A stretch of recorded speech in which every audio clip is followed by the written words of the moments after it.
what exactly is a stop of light? A stop of light is, let's say, like half the lights, okay? That's the best way to explain it.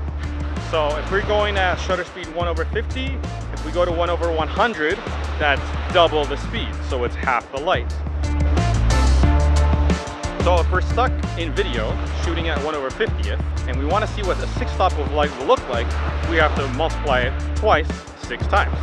So 1/100 is 1, 1/200 is 2, 1/400 is 3, 800 6, 1600 5, and 3200 is 6. So 1/3200 shutter speed is what 6 stop of light is going to look like. And the same could be done with ISO. The other option is to use ISO to check how many stops we go. And with ISO, we just have to double it. So again, 100 to 200, that's 1. 400, 800, 1600, 3200, 6400. So if you go to ISO 6400, you'll be able to see what 6 stops of light looks like. But most cameras, it's going to start to look really grainy at ISO 6400.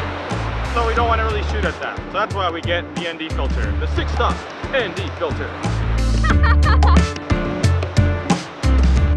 We can also bring down the exposure by bringing down the aperture, but doing so will sacrifice that nice blurry background that we're after.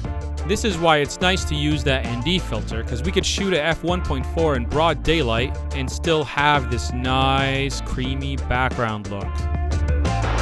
This is at f2.2 ISO 100, 150. This is 1/100, 1/200, 1/400, 1/800, 1/1600. 6 stop is 1/3200. So this is what we would get if we were shooting 6 stops lower. And this is a 6 stop ND filter. And there we go, and that's with the ND filter. But now I'm shooting at 1/50th. So this is 1/50th, 2.2 ISO 100.